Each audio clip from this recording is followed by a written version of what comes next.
Okay, I don't know how many people here have experienced LSD in their lives. And I haven't done it in many, many years, but when I was younger I did experiment a few times. A few times more than I'd like to admit about, because my mom is in the back. But I gotta say, the government used to test it for its paranormal properties and its psychic abilities. And I learned one particular day and the following morning that this is actually something that should be explored. Me and the Vigano brothers were thick as thieves. The three of us were hanging around one night, driving around their mom's Ford Pinto. And those of you who remember, the Pinto was the car that would explode on impact if they hit it from behind. And I was sitting in the back seat, and we bought this acid, this purple mic down in central Burnaby, and we had like 20 minutes drive back to my place, but no one, you know, average acid was like half an hour before you started to get high, so we decided to drop it the moment we got in the car. We started driving, and within 10 minutes we're flying, right? And then it got worse because we pulled out of the gas station after getting smokes, and we just about, like, we totally cut off this huge 4x4 with these great big guys in it. And next thing you know, they're chasing us, and we're all getting high on acid, and we're running in this little Pinto, and I'm looking at my back window, this huge winch butler is like 2 feet behind the window, and they're like coming to get us. I'm like, don't go to my house, don't go to my house, I don't want these guys to know where I live. So we're like racing around the neighborhood, kind of the circumference, trying to get away. Finally they catch up to us, they cut us off at this intersection, leaning out the window. We're like 16, 17-year-old skinny little kids, right? And they're like these big guys, like, we're gonna fucking rip your heads off. And we're like, we're sorry man, we're sorry. And finally they left us alone, this was good. So we back to my place and we're all like kind of freaked out about this still. And I'm like, okay, everything's been cool, we're gonna call roadside and we're gonna get some beers, right? Because we were too young to buy beer, and also the no booze after 11 law was just in effect in BC. And so we had this thing called Roadside Repairs. It was a bootlegger you'd call, and back when beer was like 10 bucks a case, for 22 bucks they bring you a case of beer. We're going to order a couple cases. We're working, we had money, whatever. But for some reason, unbeknownst to us, Roadside Repairs decided to take the night off that night. And every time we phoned, the phone was busy. We're like, 1 in the morning, 1:30, fucking busy. Jesus Christ, these guys aren't going to be there. So we sit there with no beer. We're high as kites on this acid, and we're like, what the fuck are we going to do? So finally we decided, okay, let's just go for a walk down to the Mac store and get some coffees, right? So we go walking in the night, like 2 in the morning down to the Mac store, get these big coffees, and we're walking back, and this coffee tastes weird, man, we're all high on acid. And we're walking down this long alley back towards my place, this long 2-block long dark alley, and as we're getting closer to my house, it's just at the very end on the corner behind a hedge.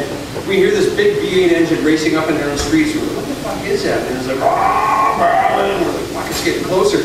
And just as we're like almost at the end of the alley, we're almost at my house, we can hear it like right around the corner, and we can see headlights.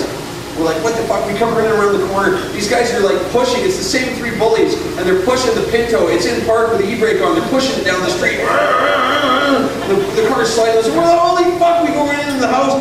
We're just scared shitless, right? We're like, we're so high. We think these guys are like. As soon as they saw us, they ran away, right? They drove away. We never saw them again. But we thought they were going to come in and kill us with baseball bats because we're so high and paranoid. So we sat in the house like hiding behind the curtains all night until the sun came up with no fucking beer, so high it was like a bad trip. Now I don't know if the paranoia or whatever like heightened our senses, but here's where the other side of the story kind of comes in. It's about 5:30, 6 in the morning, the sun's just barely coming up, and we decided to turn on some tunes. We're sitting in my bedroom alone, we turn on my little clock radio, and in those days sometimes late at night or early in the morning, the radio stations would just run everything on tape, right? A big reel-to-reel, there wasn't a live DJ on. And we figured all of a sudden, holy fuck, the tape in the radio station is screwing up. It was that warbly noise when a tape gets eaten. It was all, we're like, fuck, you know, change the Fox, man, something's fucked up. So we put it to 101, and that's doing it too. And the music's all like, and we can all hear it, eh? We're like, fuck, what is this? Is this a shared hallucination? Like, this is fucking crazy. You hear that? It sounds like a tape being eaten, right? Yeah, I hear it. Yeah, I hear it. Like, this is fucking, we're putting on the news, putting on fucking weather, everything's doing it. So like, this is fuck, we turn off the radio, we need another coffee. So we go for this walk down to the Mac store, like trying to figure out how the hell we could have all heard this radio doing this, right? We get these other coffees. Now we're starting to come down a little bit. It's like 6:30, the sun's coming up. We come back to my house, everything's kind of getting calm, and it's a real good feeling, and the sun's coming up, and it's a great day coming ahead. We're coming down, we're sitting on this stone wall in front of my house drinking these coffees. All of a sudden I hear this noise come down the alley. It's like,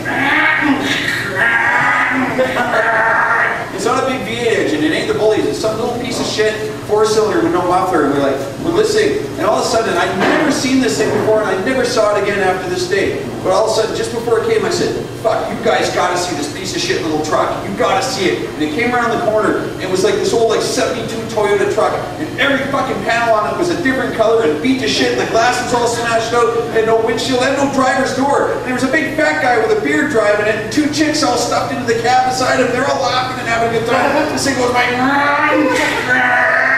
it's got like chicken wire for a tailgate, and everybody's like, holy fuck! My buddy's like, where the fuck did you see that thing before? I'm like, I never saw that thing before, but I knew it was coming. That's a true story. I totally envisioned it 5 seconds before it came around the corner. So the moral of the story is the government should reopen those fucking investigations, alright?